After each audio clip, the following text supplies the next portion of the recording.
হয় মই বৰ্তমান উপস্থিত আছো নুমলীগড় কাখৰীয়া পুৰাবংলা খেলপথাৰত মই বৰ্তমান উপস্থিত আছো যেহেতু এটা কথা ক'ব লাগিব নুমলীগড় শোধানাগাৰে যোৱা 17 ছেপ্টেম্বৰৰ পৰা 28 ছেপ্টেম্বৰলৈ স্বচ্ছতা অভিযানৰ কাৰ্যসূচী হাতত লৈছিল আৰু সেই কাৰ্যসূচী আজি এই সামৰণি অনুষ্ঠান মই বৰ্তমান এই সামৰণি অনুষ্ঠানত উপস্থিত আছো এই পুৰাবংলা খেলপথাৰত মোৰ সহযোগী সম্পূৰ্ণ পৰিৱেশটো দেখাব এনেধৰণে আচলতে নুমলীগড় শোধানাগাৰে 17 ছেপ্টেম্বৰৰ পৰা 27 ছেপ্টেম্বৰলৈ স্বচ্ছতা অভিযান কাৰ্যসূচী লৈছিল আৰু এই সামৰণি অনুষ্ঠান তেওঁলোকে সুন্দৰ আয়োজন কৰা দেখা গৈছে এয়া এই আয়োজনৰ ভিতৰত এই বিপণীসমূহ দিয়া দেখা গৈছে আৰু কাখৰীয়া গাঁৱৰ যি অঞ্চলৰ যিসকল মহিলা আছে বা গোটৰ মহিলাসকল আছে এনেধৰণে তেওঁলোকৰ বিপণীসমূহৰ সা সামগ্ৰীসমূহ প্ৰদৰ্শন কৰা দেখা গৈছে লগতে মাজত আছে এটা মঞ্চ আৰু মাজতে মঞ্চখনতে এই স্বচ্ছতা অভিযান কাৰ্যসূচীৰ যি মূল সভাখন আয়োজন হ'ব আৰু এই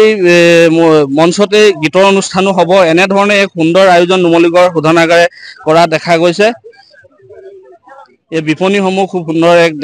সুন্দৰ দৃশ্য এনেধৰণে শাক-পাচলি চব্জিসমূহ উলিয়াইছে আৰু এই যি স্বচ্ছতা অভিযানৰ কাৰ্যসূচী উদ্যোক্তাসকল আমাৰ মাজত আছে নুমলী শোধনাগাৰ বিষয়ববীয়া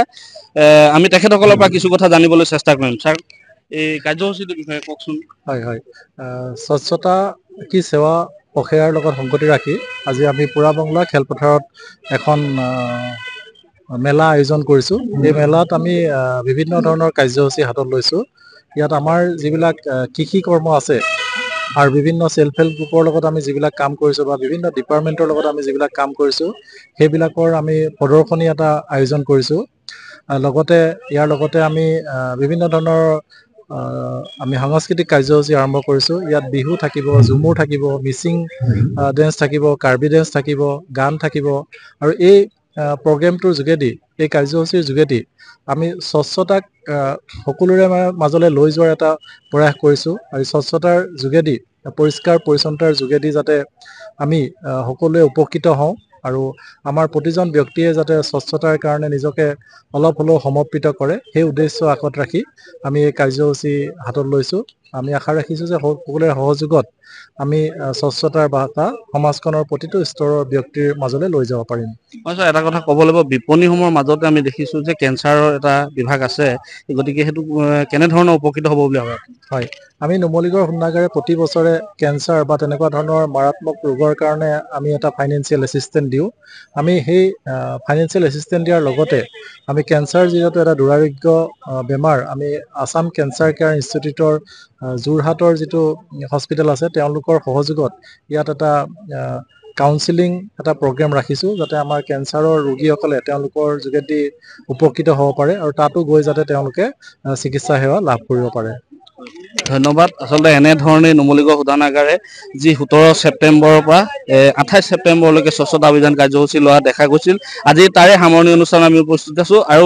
বিভিন্ন ধৰণৰ সাংস্কৃতিক অনুষ্ঠান আৰম্ভ হ'ব আমি এখন বিপণীলৈ আহিছোঁ আৰু বিপণীখনৰ দাদাজনৰ সৈতে কথা পাতিম আপুনি কি আজি বিপণীখনত প্ৰদৰ্শন কৰিছে তেওঁক মই এটকা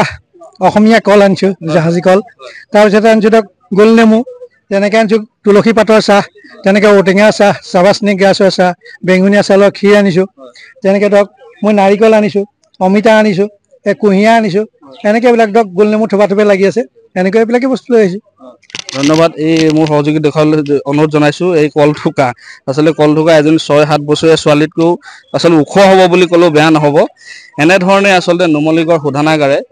মোৰ সহযোগী সম্পূৰ্ণ দেখাব নুমলীগড় শোধনাগাৰে যোৱা 17 ছেপ্টেম্বৰৰ পৰা 28 ছেপ্টেম্বৰলৈকে স্বচ্ছতা অভিযান কাৰ্যসূচী লৈছিল আৰু এই স্বচ্ছতা অভিযান কাৰ্যসূচী আজি সামৰণি অনুষ্ঠান আৰু সামৰণি অনুষ্ঠানত তেওঁলোকে বিভিন্ন ধৰণৰ সাংস্কৃতিক অনুষ্ঠানৰ লগতে এই খেলপথাৰত তেওঁলোকে বিপণীসমূহ সুন্দৰভাৱে সজুৱাই এক সুন্দৰ আয়োজন কৰিছে বুলি ক'ব লাগিব যিকোনো খবৰৰ বাবে যোগাযোগ কৰক 7099017330 অথবা 7099017390 নম্বৰত